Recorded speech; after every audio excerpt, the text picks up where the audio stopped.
And away we go. It's the DFS Early Bird presented by Awesemo.com, brought to you in part by Yahoo Sports as well. Check them out for their DFS offerings. Dan Strafford, Dave Lockren along with you on this Friday morning, getting ready for a deep MLB slate. Dave, how you doing? Doing all right, man. We got a big NBA. Dude, the NBA playoffs have just been spectacular, and I am so excited for all of it, man. And we got baseball too, so that's pretty cool. I will say if Draymond Green wants to rake anyone else across their eyes, by all means, do what they need to do. It wasn't intentional. I get it. But Who you rooting for in that series? in that series, I think I'm rooting for the Golden State Warriors because the Rockets have complained so much. But Okay. I love watching James Harden play basketball, but I think I want to see Durant take it home and then join the Knicks next year. So we have a number of games here. We have a bunch of lefties at the top, and that means nothing for DFS, but it is fun to see from a baseball perspective. You have Paxton, you have Kershaw, you have Chris Sale, who I do believe is broken in some way. I don't know what the break is, but I was at the game last Sunday where he gave up an early home run. He just didn't seem quite right. We'll talk about that. And you have the likes of Tyler Glasnow against Baltimore. Matt Boyd has one of the highest K-minus walk ratios in Major League Baseball on the year and on this slate. Been spectacular. And then you have a guy like Mike Minor, who's all the way up to 9K, has been I've seen a couple of articles referring to him as a relief pitcher as a starter. He's just been approaching it as a reliever and getting great results. It's a fun slate. I was sort of scrolling through this before. Everyone's somewhat expensive, but that's what DK's been doing. What do you like? Who are the pitchers that stand out here? Let's say Shane Bieber on up, 8K and up on DK.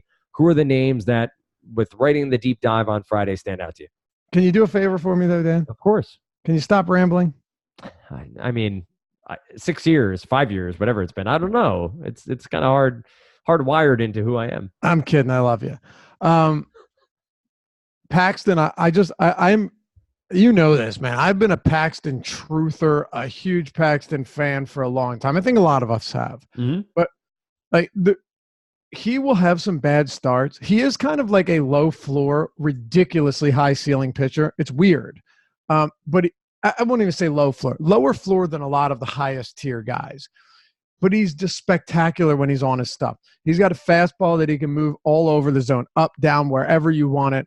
And a curveball that can, I say this a lot, but have you swing out of your shoes, or you can drop it in for a strike and buckle your knees. I love what Paxton does. Absolutely love it. He's got as much strikeout upside as any pitcher in the damn league. And he's going up against the Minnesota team that, yes, they are good, and they don't strike out all that much. But I don't really care because he will get Ks here. And I expect that to be the case. Paxton at the top is somebody I really, really like. It's just a matter of like, okay, where else are we looking? Do you like Kershaw, who has looked pretty strong in his first 3 starts? I don't dislike Kershaw, but I actually respect the Padres against left-handed pitchers, at least more than against righties.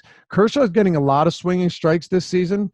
He looks different, man. He's striking out 29% of batters, which is solid. It's a big step up from last season, and we've seen flashes of his old self for sure in the past. Or we've seen flashes of his past self this season, and I like that. But if it's him or Paxton, I think I'm still going with James Paxton here. He is just somebody that and by the way, Kershaw's only throwing 90 miles per hour, but we know his off-speed stuff is just silly good. So, that makes a big difference to me. He's throwing the slider 42% of the time, Dan. Yeah, I saw that. Yeah, a lot of off-speed stuff. So give me Paxton there. But I will say this much. Sale has struggled. There was some brokenness for sure, but I am still interested here against the White Sox team that will strike out at a high clip against left-handed pitching for sure. It's going to happen. They will strike out. And Sale, if there's one positive here, we saw the velocity climb back up. Because of that, I do believe that we're going to begin to see Chris Sale with more strikeouts on that four-seamer. That was the biggest thing. He was not getting whiffs on the four-seamer. Let's just, because this is important, you look at his game-by-game velocity. Oddly went up to 96, then 93, but then last start down to, I didn't see this until now, down to 91.8. Yeah, I was at that game. His velocity declined back down again. It was to be honest, and I don't know how much this plays for a guy like Chris Sale, and I'll be honest, it was 50 degrees and rainy. It was a cold day. It was kind of off-putting for sitting in the stands, and I do that very well. Not to make excuses, but I will say it was not ideal conditions for Chris Sale to let it go, right? Let me give You something positive, though, okay? So Sale this is his raw whiff count on his four-seamer through his first four starts: 0, 0, 1, and 1. His fifth start, 5. Yep. His sixth start, 6. So it was, while he definitely lost velocity. Oh, buckets, jam that home, baby. Put him up by 18. Iverson and Deshaun Jackson are chilling on the sidelines. What a phenomenal experience. Yeah. Deshaun Jackson is wearing like this yellow sweatsuit. Oh, he's all in. He's all in on being back in Philly. I'm all over. Alshon Jeffries with him. Zach. It's a phenomenal experience. But Sale did get the whiffs on the pitch and on the slider. So I am buying in to not totally back into it because you want to see the velocity. But if you were to say, like, is Sale better last start and the start before than he was earlier in the year, the first few starts? I think the answer is a resounding yes, if that makes sense. It does. I will point out, and this is simply from a tournament perspective, that the Minnesota Twins have and this is talking about Paxton, a 248 ISO against lefties on the year. Such a small sample size. I admit that completely. But this is a team that can run out some righty bats that have power. Now, are they murderer's row? No. Do I like Paxton on the slate? I do. But it is a gigantic number to look at for 2019 ISO against lefties, and they are top of the heap when it comes to that small sample on the year. Again, active roster, 248 ISO, a K percentage of 23.9, so that's up there. But all the positive numbers are there. I like Paxton simply because of the skill set. The price point. I'm with you. Yep. And that's the thing. And so I think on a spread out slate like this, you're going to get reduced ownership. He's shown even on the off nights, he's putting up 25 DraftKings points, so 22 to 25 DraftKings points. That makes a huge difference. Talking about cash games, I don't know how many people are still playing cash games, to be quite honest, but that matters. The floor is a bit suspect at times, but he's shown to be a high upside guy.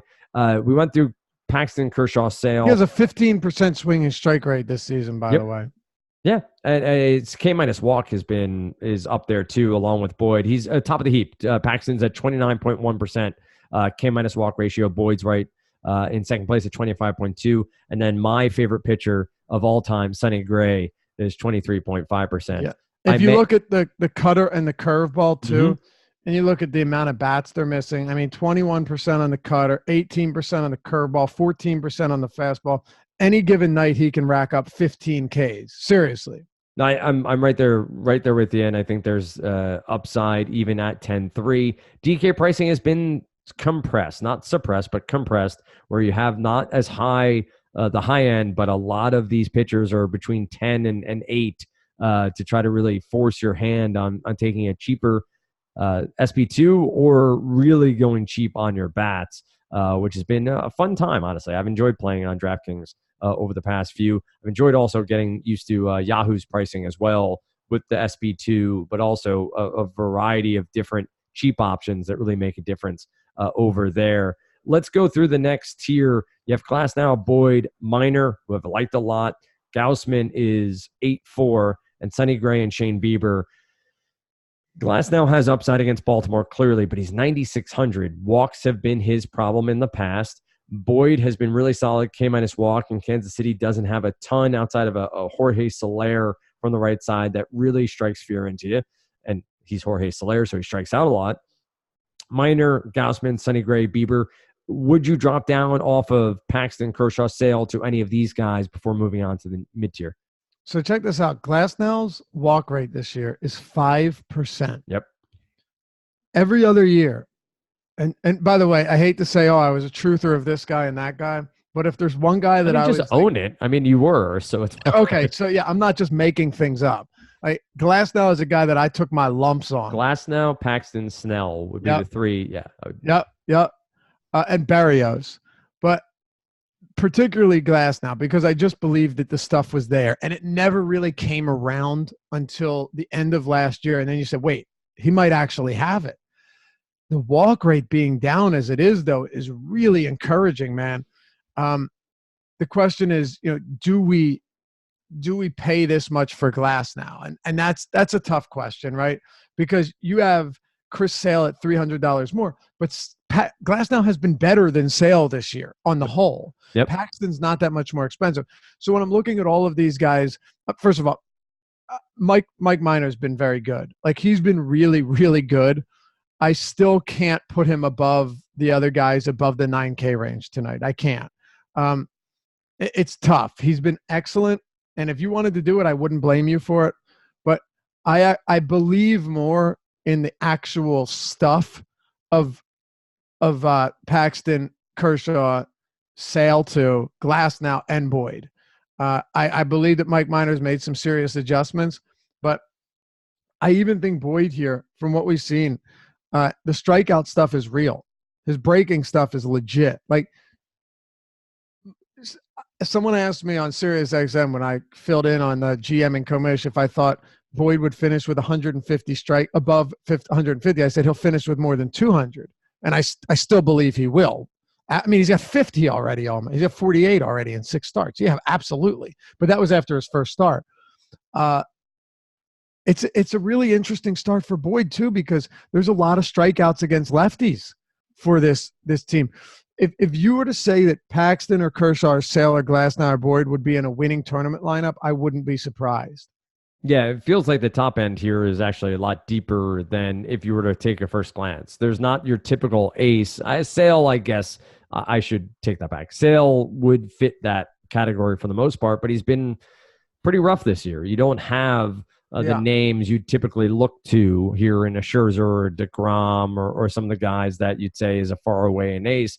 But there are a bunch of guys here at the top end that I think all are more than viable. It might be the deepest pitching slate of the season, because we talked about those guys. Okay, what about Kevin Gausman against Miami in Miami, right? That right there is a clear phenomenal spot. I'm not saying he'll produce, and it's going to be tough to say that, he's a top option given all of the other depth we have. But I don't think anyone would argue that Kevin Gausman could put up a monster game here, right? I mean, nope. Absolutely. And then Sonny Gray, who has been fantastic, faces the San Francisco Giants. This game comes at a Great American, though, so it makes it a little bit easier for me to say, all right, I'll stay away from it just this time, right? I've been impressed by Sonny Gray, but once again, on this slate, when you have to pay up a little bit for him, I think it's a little easier to get off of him. When you look at the run totals, though, San Diego lowest against Kershaw, 3.1. Then the White Sox, 3.4 against Sale. 3.6 for Minnesota against Paxton. I think that's a little high. And then Bieber, Seattle, even him at that price point, you could argue is a solid option. Gausman, 3.7 against Miami. Baltimore, 3.7 against Glasnow. Right? It keeps going. 3.8 for San Francisco against Gray. 3.9 for Kansas City against Boyd. And then 3.9 for Oakland against Musgrove. So that's 1, 2, 3, 4, 5, 6, 7, 8, 9 teams with sub 4 run totals tonight. That's wild. It is pretty wild, and shows how pitching is going to be probably pretty spread out from an ownership perspective.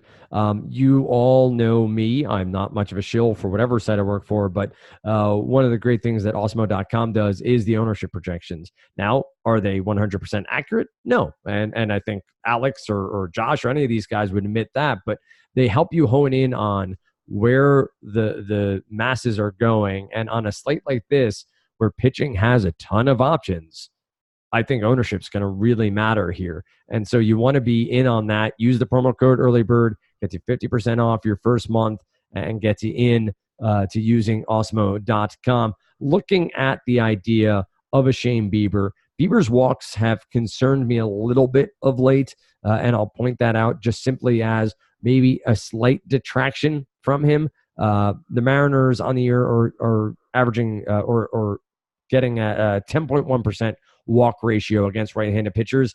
I feel like this is a whip disaster for Bieber. I feel like this is a 5 2/3, 4 or 5 walks, maybe 8-9 Ks, but it's just enough to take him off the table for me. I do think, though, to your point, the top end has a ton, and even look at the mid tier. You talk about a guy like Jared Eichhoff against Washington, who has struggled at times. You have some injuries there with some back spasms befalling Juan Soto. You have Woodruff against the Mets. Musgrove gets the A's. Eric Lauer for the Padres. In San Diego, again, it's not what it used to be 5 years ago at Petco, but still a pitching neutral, if not a pitcher's park. And then you have Reynaldo Lopez, who is coming off of what could be, at the end of the year, one of the most dynamic and out of nowhere starts, where he struck out 14 batters against Detroit. He gets the Red Sox, and it's a terrible lineup to go against, but we know the strikeout stuff is there. The mid-tier has its upside, definitely has its downside as well. But what are some of the couple of names here in the mid-tier for you, Dave, that stand out? Yeah, so, I mean, a couple things here. It's early in the year, but the Mariners have been really good against sliders. And that's a pitch that Bieber's throwing almost a third of the time. His slider has been excellent. His curveball has been excellent, but they have been very good against the pitch. I don't mind I think the price is fine. I don't mind targeting Bieber, but this is just such a deep slate of pitching that if there's someone you don't feel comfortable with, you really don't even need to go there. Just starting from the bottom up for a second, though, like Straley and Anderson, Tyler Beede, Hellickson, these guys, Tyler Anderson at Coors, Jose Urena against Atlanta, Jorge Lopez, these guys, you don't need to go there. Trent Thornton has very good stuff, and I think he'll start to get more consistent, but he's in Texas, which, by the way, the reason Minor not as high on him, he's also at Globe Life Park. Not huge on that. I'll throw this out there. Very cheap. The Yankees are dealing with a ton of injuries. Kyle Gibson, dude, I'll tell you what. Okay, I hate to say it again. You want to talk about being a truther? Kyle Gibson. It's all of your favorites around this league. I know. Kyle Gibson is the guy, though, that has each year proven me wrong and wrong and wrong, right? Like, this is the guy where I just want him to do what he should do. Again, I get it. I'm not a pitching coach. But if he changed a couple of things, Gibson could be, I won't say elite, but for fantasy purposes, dude, he could be so much better.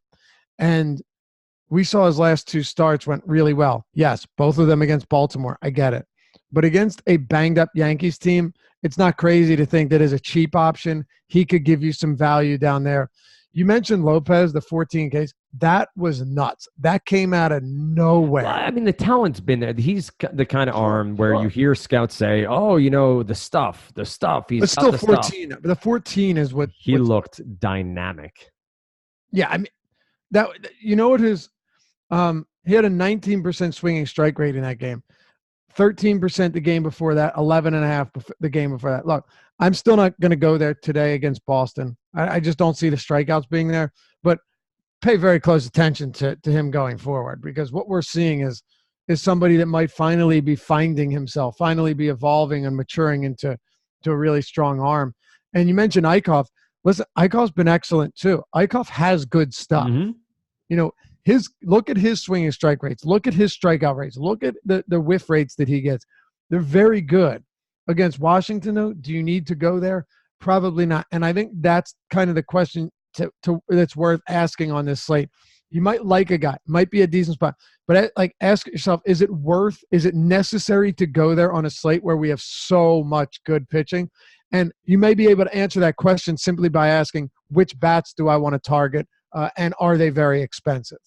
I think it comes down to a certain extent for me, as my my pop guard falls out. That's good. You can tell my kids have been around my equipment when things just start falling apart. I mean, daughters, well, never mind. Love my wife. The interesting thing here is the sort of checklist of what factors you want to incorporate, right? So you made mention of at the top the idea of a pitcher in Marlins Park, obviously as an upside and pitching against the Marlins, but you deal with someone like Sonny Gray. He's in Great American. Yes, the Giants' offense is down, but this, if it was in Oracle Park, a completely different story. And Gray would be probably one of the top pitchers on the slate at this price point. Same with Tyler Beede, to be quite honest, who was a former top pick for the Giants and has upside, and the Reds have shown themselves to strike out. So as you look through and maybe take this as the last take on pitching, who stands out? Like as you take, I do agree. I think Gibson's up there for me, to be quite honest, at the price point he's at. 6,700 against the Yankees, even in New York. I think the sinker is working. I think the pitches are working for him. There's upside there in the strikeout numbers. Who are your favorites? Who are maybe 2 or 3 names that you think are your favorites at starting pitcher? Oh, man. Paxton, I'm going to put up there. Now, I think ownership projections, you talked about them. Yep. They should play a big role here, right? Because let's say Paxton isn't popular and Kershaw against San Diego is, and Sale's super popular. Give me all of the Paxton. I think you would agree, right? You're right. They're not always perfect, but it's not always just about identifying chalk. Yeah. My point was that they're not 100% accurate. Like no. No. You're right. But what I'm saying is, what they do is you're never going to get like the 100% right percentages. And I know exactly what you're saying. I'm just following up on it. But one thing that is they help you understand where the popular plays will be, whether it's 25 or 30%, right? Or where the guys are that have no ownership at all. Or 7 or 4%. Yeah. Exactly. Yep. So Paxton could be one of those. I'm not saying he will be. It's very possible he's popular. But there are so many good pitchers on this slate that it's also possible that he won't be at all. So if Gausman's going to be like 5%, 3% owned, I will take a stab on Gausman. I believe that in good matchups, he has the stuff. He went 7 scoreless with 7 Ks and 31 DraftKings points against them earlier this season. Gausman can get it done. Depends who's behind the plate. Behind the plate, but still, I mean, that's kind of the way I look at it. So I'm playing ownership heavily on this, and I get it. Not everyone that listens has the ownership projections and can look at this. So right now, I really like Paxton. I do like Sale against the White Sox. I think it's a spot where he could put up big numbers. Do you have the weather pulled up there by any chance? I don't specifically have what, but I can find it. I got it, right? I got it. I wasn't sure if you had it up for Friday. So guaranteed rate field is 50 and 48 degrees. All right. Glass now against Baltimore. God, it's even Matt Boyd. It's tough to make the argument that you want to pay as much for Boyd as a lot of these other guys, but he's also been really good. Mm-hmm. And I believe in his stuff once again. And the Kansas City Royals strike out more against lefties. I do like Gausman. I do think that, guys like Gibson could have value, but again, I don't even know if you need to go that cheap on this slate. And if I were, it would probably be Gibson. But right now, it's hard for me to look at any of these cheap guys and argue that they're the ones you want in your lineup, because my guess is that pitching is worth paying up for, even on a Coors slate with how many good arms we have. I wouldn't be surprised to see 5 pitchers with 30 or more fantasy points tonight.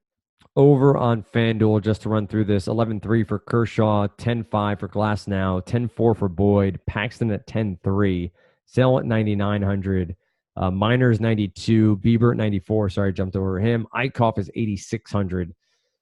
Gausman is at 8,100 against Miami. That stands out a good deal, as does Sonny Gray at 8K.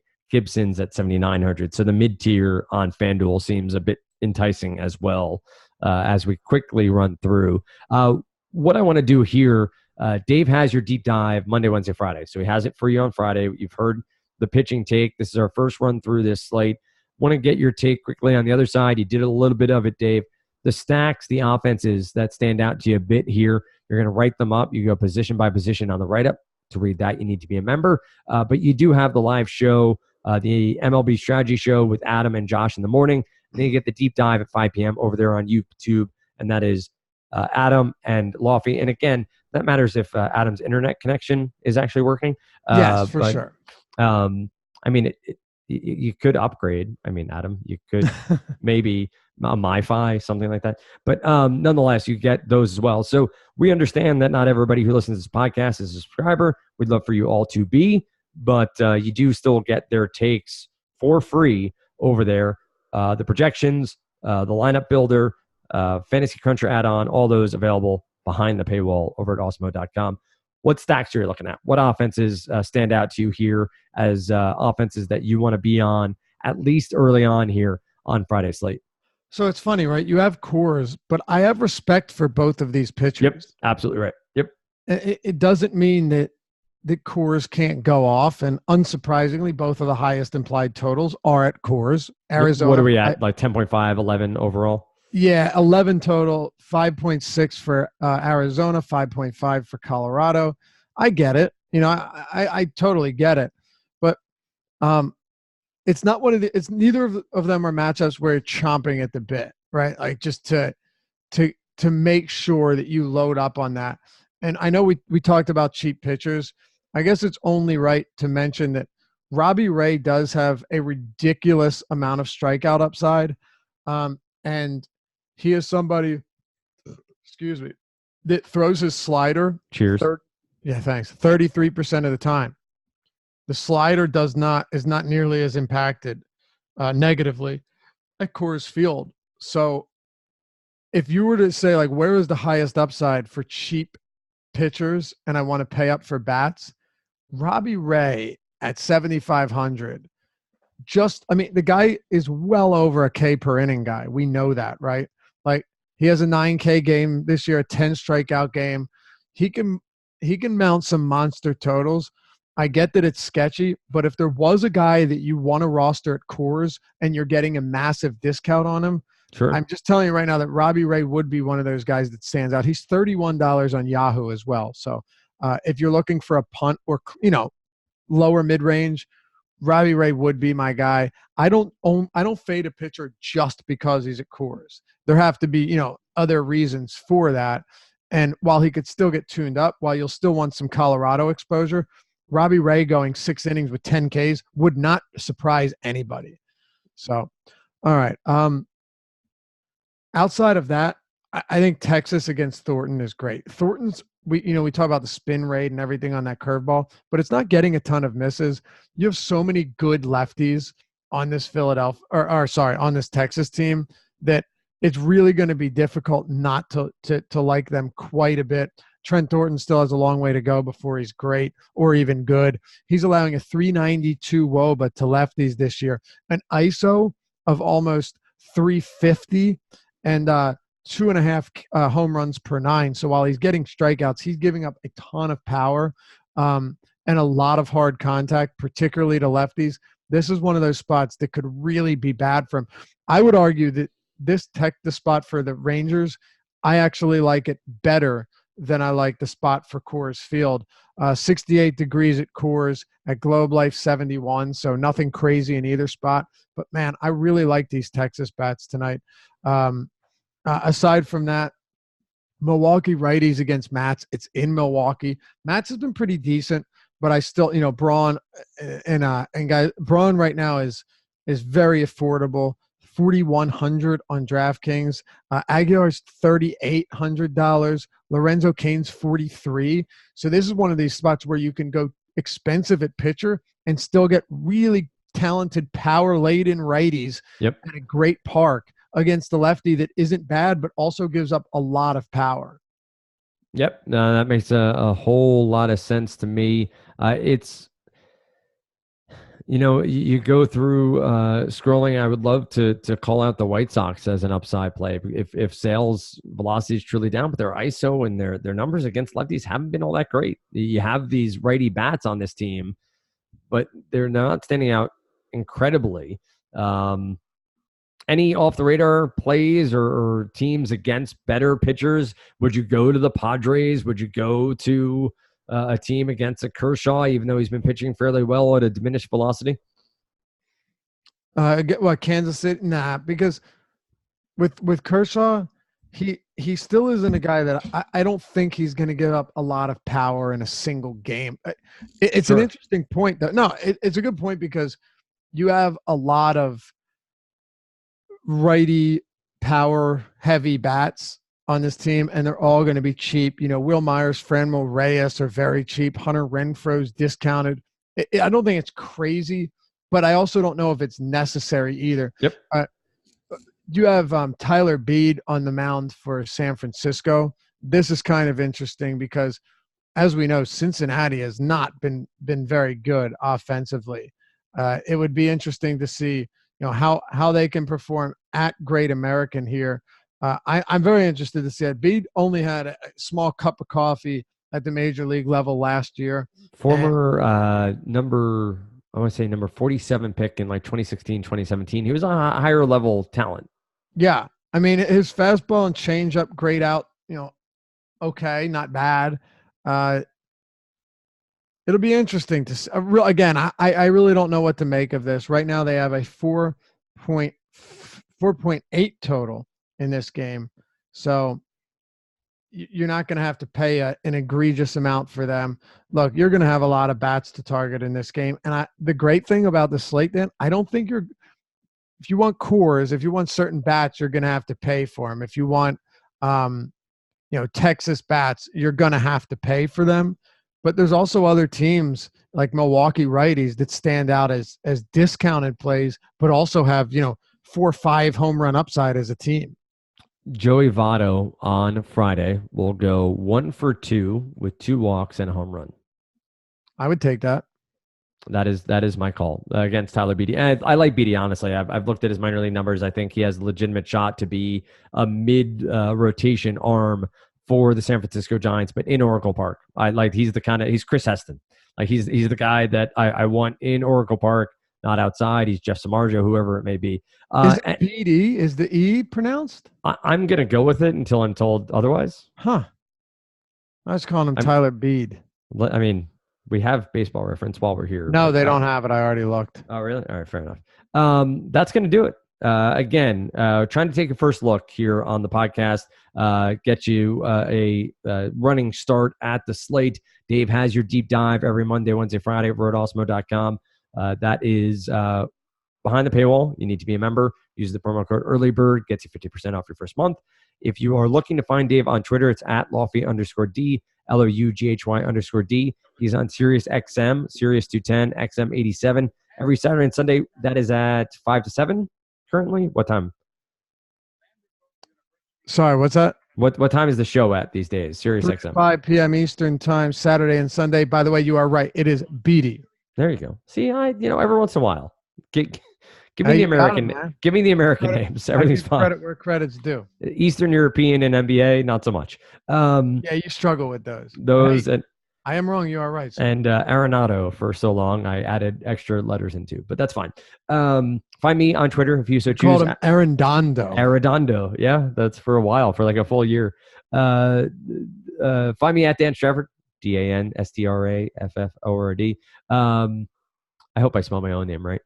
Find Osmo at Osmo_com on Twitter. If you have any questions, reach out to Josh Engelman or Adam Scher. Those are the 2 guys you want to ask any questions of. Mainly Adam at like 7 o'clock in the morning. So if you have a good question that comes up in the morning, at Ship My Money DFS over on Twitter, or Adam over on Slack chat, just send him a DM. He's happy to answer them early in the morning. He's really receptive to things happening first thing in the day. With that said, you get EMAC, you get Adam on Saturday morning, and Dave and I are back with you Monday morning right here on the DFS Early Bird, presented by Yahoo Sports.